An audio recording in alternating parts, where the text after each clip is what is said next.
यह फर्क है। अब नरेंद्र मोदी हर भाषण में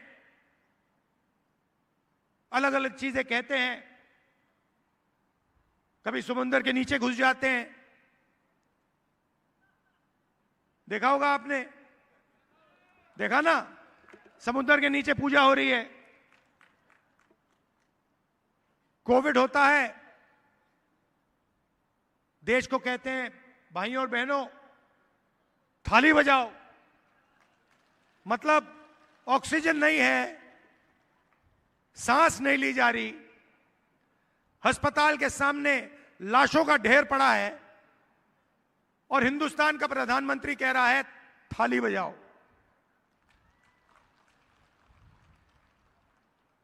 उसके बाद जब थाली से काम नहीं हुआ, कहते हैं अब मोबाइल फोन की लाइट जलाओ। अस्पतालों में बिजली नहीं थी और नरेंद्र मोदी कहते हैं मोबाइल फोन की लाइट जलाओ, और लाखों लोग कोविड के कारण मरे।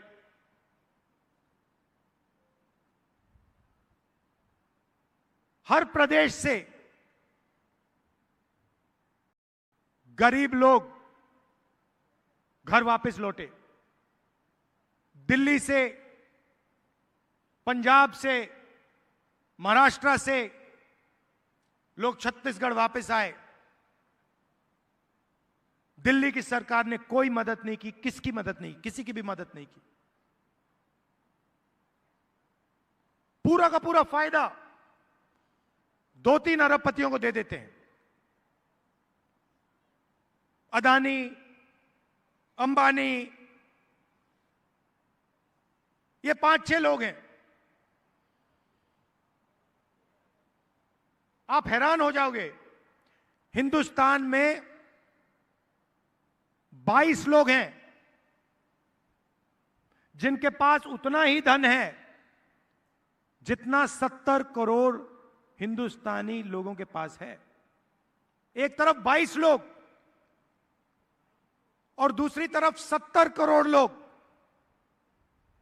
उनके पास भी उतना ही धन जितना इनके पास। और नरेंद्र मोदी 24 घंटा इन 22-25 लोगों की मदद करते रहते हैं। बेरोजगारी फैल रही है, किसी से भी पूछो आप, किसी भी प्रदेश में चले जाओ, सबसे बड़े मुद्दे कौन से हैं? सब लोग आपको कहेंगे बेरोजगारी, महंगाई, भागीदारी। बेरोजगारी, महंगाई, भागीदारी। कभी आपने मीडिया को बेरोजगारी की बात करते हुए देखा है? कभी बोलते हैं बेरोजगारी के बारे में? कभी महंगाई के बारे में बोलते हैं? भागीदारी के बारे में बोलते हैं? ये आपको मोदी जी दिखाते हैं, कभी हवाई जहाज में उड़ते हुए, कभी समुद्र के नीचे जाते हुए, कभी मंदिर में पूजा करते हुए। राम मंदिर का उद्घाटन हुआ, हिंदुस्तान की राष्ट्रपति आदिवासी हैं, उनको कहा गया कि आप राम मंदिर के इनॉग्रेशन में नहीं आ सकती, मना कर दिया उनको। राष्ट्रपति को मना किया, क्यों? क्योंकि वह आदिवासी थी। सिर्फ यह कारण, आदिवासी को राम मंदिर के इनॉग्रेशन में हम नहीं आने देंगे। यह मोदी जी ने देश को मैसेज दिया। यह इनकी सोच है। और पता नहीं आपने देखा नहीं देखा, बीजेपी का नेता आदिवासी युवा पर पेशाब कर रहा है। देखें, सबने देखा ना? और पेशाब कर रहा है और फिर उस वीडियो को बीजेपी के लोग पूरे हिंदुस्तान में फैला रहे हैं कि देखो आदिवासियों के साथ हम क्या कर सकते हैं। यह इनकी सोच है और इनका लक्ष्य सिर्फ वही है कि आपका जल जंगल जमीन उठा के ले लें, आपको एक दूसरे से लड़ा दें और अदानी जी को आपकी जंगल जमीन जल पकड़ा दें। अब सवाल उठता है कि नरेंद्र मोदी जी बीजेपी अरबपतियों के लिए काम करती है, तो चुनाव जीतने के बाद कांग्रेस पार्टी क्या करने जा रही है? जो पूरा का पूरा धन इन्होंने चुने हुए लोगों को दे दिया, किसानों से छीन लिया, मजदूरों से छीन लिया, आदिवासियों से, दलितों से, पिछड़ों से छीन लिया, उसके बारे में कांग्रेस पार्टी क्या करने जा रही है, यह मैं आज आपको बताने आया हूं। हम 5 काम करने जा रहे हैं। सबसे पहला काम बेरोजगारी। इस पर हम जबरदस्त एक्शन लेने जा रहे हैं। 30 लाख सरकारी वैकेंसीज हैं, नरेंद्र मोदी जी इनको भरते नहीं। इन 30 लाख वैकेंसीज को हमारी सरकार बनते ही हम आपके हवाले कर देंगे। दूसरी बात, जो अमीर घर के बच्चे होते हैं वो काम करने से पहले 1 साल की अप्रेंटिसशिप करते हैं। अप्रेंटिसशिप मतलब 1 साल की उनकी ट्रेनिंग होती है। ट्रेनिंग के लिए उनको पैसा मिलता है। प्राइवेट कंपनी में, सरकारी ऑफिसेज में उनको यह ट्रेनिंग मिलती है। इसको अप्रेंटिसशिप कहा जाता है। अब आपको याद होगा हम आपके लिए मनरेगा लाए थे, रोजगार का अधिकार, जिसके माध्यम से करोड़ों लोगों को फायदा हुआ।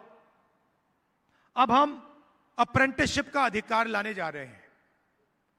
तो हिंदुस्तान में जो भी शिक्षित युवा हैं, चाहे उनके पास डिग्री हो, डिप्लोमा हो, कॉलेज यूनिवर्सिटी की डिग्री हो, उन सबको हम अप्रेंटिसशिप का अधिकार देने जा रहे हैं। तो होगा क्या? हिंदुस्तान के सब बेरोजगार युवाओं को सरकार यह अधिकार देगी। 1 साल के लिए प्राइवेट कंपनी में, सरकारी पीएसयूज में, पब्लिक सेक्टर यूनिट्स में, सरकारी ऑफिसेज में हिंदुस्तान के बेरोजगार युवाओं को 1 साल की नौकरी मिलेगी। उसमें उनकी ट्रेनिंग होगी और 1 साल के लिए उनको सीधा बैंक अकाउंट में 1 लाख रुपया दिया जाएगा। उसके बाद अगर उन्होंने अच्छा काम किया तो उन्हीं संस्थाओं में उन्हें पक्की नौकरी मिलेगी। तो एक प्रकार से युवाओं के लिए यह जॉब मार्केट के अंदर जाने का एक तरीका है। जॉब मार्केट के दरवाजे हम आपके लिए खोल रहे हैं। दूसरी बात, आपको मालूम है कि गरीब लोगों को परमानेंट नौकरी नहीं मिलती। अमीर लोगों को सैलरी मिलती है, पेंशन मिलता है, मेडिकल मिलता है, सब कुछ मिलता है। मगर गरीब लोग जब काम करते हैं, या वो मनरेगा में काम करते हैं या फिर ठेकेदारी प्रथा में काम करते हैं, कॉन्ट्रैक्ट पर काम करते हैं, कॉन्ट्रैक्ट लेबर का काम होता है, कभी भी उनको नौकरी से निकाल दिया जा सकता है, एक दिन में उनको निकाला जा सकता है। तो कांग्रेस पार्टी ने निर्णय लिया है कि सरकारी ऑफिसेज में, सरकारी कंपनियों में, पब्लिक सेक्टर में हम ठेकेदारी प्रथा को बंद कर रहे हैं, खत्म कर रहे हैं, रद्द कर रहे हैं। और जब आपको नौकरी मिलेगी, चाहे वो पब्लिक सेक्टर हो, सरकारी ऑफिस हो, आपको परमानेंट नौकरी मिलेगी। आपको ठेकेदारों से नौकरी नहीं मिलने वाली है। नरेंद्र मोदी जी ने 16 लाख करोड़ रुपया उन्हीं 22-25 लोगों का कर्जा माफ किया है। अब आप कहोगे भाई 16 लाख करोड़ रुपया कितना होता है, इतना बड़ा नंबर है। मैं आपको बताता हूं, 24 साल का मनरेगा का पैसा, 24 साल मनरेगा का पैसा नरेंद्र मोदी जी ने 22-25 लोगों का कर्जा माफ किया है। 24 साल का मनरेगा का पैसा उन्होंने उनको पकड़ा दिया है, 22 लोगों को। किसानों का कर्जा कभी माफ नहीं करते। छत्तीसगढ़ में आपको याद होगा, हमने किसानों का कर्जा माफ किया, किसानों को सही दाम दिलवाया, धान के लिए सही दाम दिलवाया। अब हम वो देश में करने जा रहे हैं। जैसे ही हमारी सरकार आएगी, हमारे सबसे पहला काम किसानों का कर्जा माफ होगा और जो लीगल कानूनी एमएसपी हम हिंदुस्तान के किसान को देने जा रहे हैं, उनको सही दाम मिलेगा और लीगल गारंटी, कानूनी गारंटी के साथ उन्हें सही दाम दिया जाएगा। यहां काफी महिलाएं आई हैं। आप देश के भविष्य की रक्षा करते हो, बच्चों की देखभाल करते हो। हम आपकी जिंदगी बदलना चाहते हैं, हम आपकी मदद करना चाहते हैं। अब नरेंद्र मोदी ने अरबपतियों को पैसा दिया, तो मैंने सोचा अगर नरेंद्र मोदी अरबपतियों को पैसा दे सकता है तो कांग्रेस पार्टी गरीबों को पैसा दे सकती है। जितने पैसे उन्होंने उनको दिए, उतने पैसे हम आपको दे सकते हैं। तो हम एक नई योजना लाए, चुनाव जीतने के एकदम बाद ये शुरू हो जाएगी। इसको हमने महालक्ष्मी योजना नाम दिया है। सबसे पहले हिंदुस्तान के सब गरीब परिवारों की हम लिस्ट निकालेंगे। जो भी गरीबी रेखा से नीचे हैं, उन सब की हम लिस्ट बनाएंगे और हर परिवार में हम एक महिला को चुनेंगे। तो करोड़ों महिलाएं चुनी जाएंगी और उसके बाद हर महीने उस महिला के बैंक अकाउंट में 8,500 रुपए हमारी सरकार डालेगी और एक साल में इन सब महिलाओं को 1 लाख रुपए बैंक अकाउंट में हम दे देंगे। मतलब एक झटके से हिंदुस्तान से हम गरीबी को मिटा देंगे और करोड़ों लोगों को इस योजना का फायदा होगा। हर महीने सोचिए, कोई मजदूरी कर रहे हैं,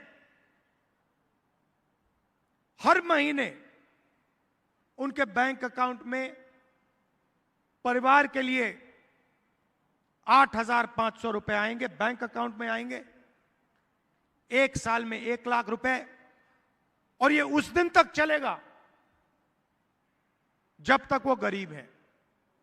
जब तक वो गरीबी रेखा से नीचे हैं, तब तक हर महीने खटाखट 8,500 रुपए उनके बैंक अकाउंट में हम डालते जाएंगे। महिलाओं को 50% आरक्षण सरकारी नौकरियों में, और जो हमारी आंगनवाड़ी और आशा काम करती हैं उनकी हम वेज को दुगना करने जा रहे हैं। आज उनको जितना मिलता है चुनाव के बाद उनको डबल मिलना शुरू हो जाएगा।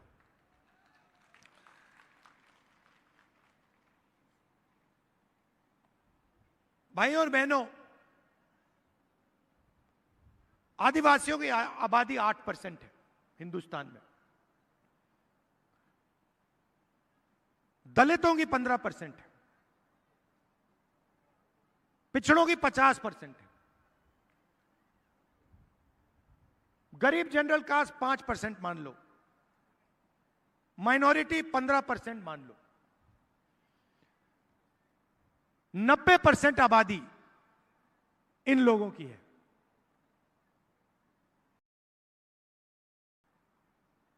मगर अगर आप सरकार को देखें, बड़ी बड़ी कंपनियों को देखें, मीडिया को देखें, इनकी कहीं भी भागीदारी नहीं है। मैं आपको छोटा सा उदाहरण देता हूं, सारे के सारे आंकड़े मैंने निकाले हैं। आप मीडिया देखते हो, ये एंकर्स हैं, पत्रकार हैं, इनके मालिक हैं। कभी आपने टीवी पे आदिवासी एंकर देखा है? कभी देखा आपने? इनकी लिस्ट मैंने निकाली, इनके मालिकों की लिस्ट निकाली। हिंदुस्तान की सबसे बड़ी मीडिया की कंपनी, मालिकों की लिस्ट में आपको एक पिछड़ा नहीं मिलेगा, एक दलित नहीं मिलेगा, एक आदिवासी नहीं मिलेगा, एक गरीब जनरल कास्ट का नहीं मिलेगा, एक माइनॉरिटी नहीं मिलेगा। वही 3-4% लोग मीडिया को चलाते हैं, वही लोग बड़ी बड़ी कंपनियों को चलाते हैं, वही लोग प्राइवेट अस्पताल चलाते हैं, वही लोग प्राइवेट कॉलेज और यूनिवर्सिटी चलाते हैं, वही लोग फर्टिलाइजर की कंपनी चलाते हैं। दूसरा उदाहरण, हिंदुस्तान की सरकार को 90 अफसर चलाते हैं। हमारा बजट बनता है, जब बांटा जाता है, ये 90 लोग निर्णय लेते हैं। डिफेंस में कितना जाएगा, आदिवासियों को कितना मिलेगा, पिछड़ों को कितना मिलेगा, दलितों को कितना मिलेगा, सड़कों में कितना जाएगा, स्वास्थ्य में, शिक्षा में कितना जाएगा। 90 लोग निर्णय लेते हैं। तो मैंने पता लगाया 90 में से आदिवासी कितने, दलित कितने, पिछड़े वर्ग के कितने। आप हैरान हो जाओगे। नरेंद्र मोदी जी कहते हैं हम आदिवासियों को भागीदारी देते हैं, पिछड़ों की सरकार चलाते हैं। 90 में से एक अफसर, सिर्फ एक अफसर आदिवासी वर्ग का। अगर हिंदुस्तान के बजट में 100 रुपए खर्च होते हैं तो आदिवासी अफसर 10 पैसे का निर्णय लेता है। आपकी आबादी 8%,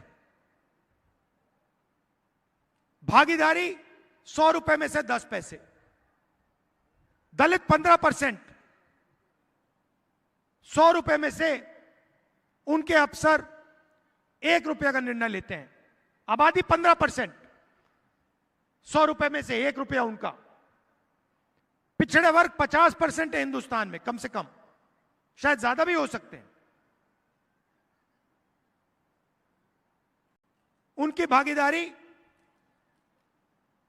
100 रुपए में से 5 रुपए। तो अगर आप हिंदुस्तान की 90% की आबादी को जोड़ दो, उनके पास 100 रुपए में से 6 रुपए 10 पैसे की भागीदारी है। 90% लोगों के पास 100 रुपए में से 6 रुपए 10 पैसे का निर्णय लेने का अधिकार है। यह है हालत हिंदुस्तान की।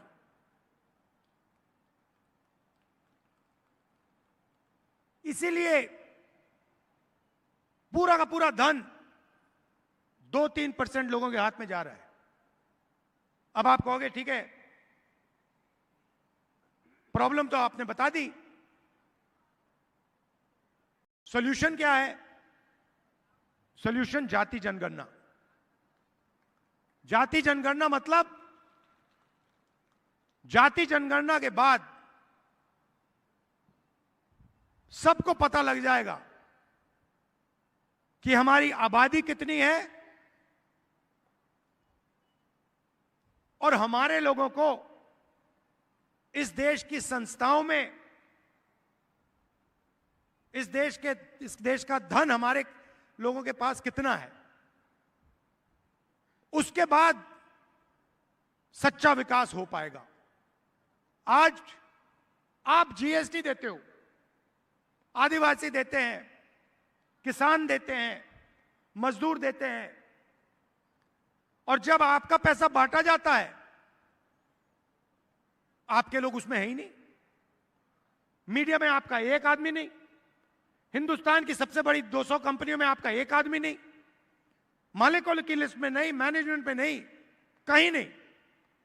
तो हिंदुस्तान के 90% लोग कहीं है ही नहीं। वो कॉन्ट्रैक्ट लेबर से काम कर रहे हैं, मनरेगा का काम कर रहे हैं, और 2-3% लोग मौज कर रहे हैं। तो इसको बदलने का पहला कदम जाति जनगणना है।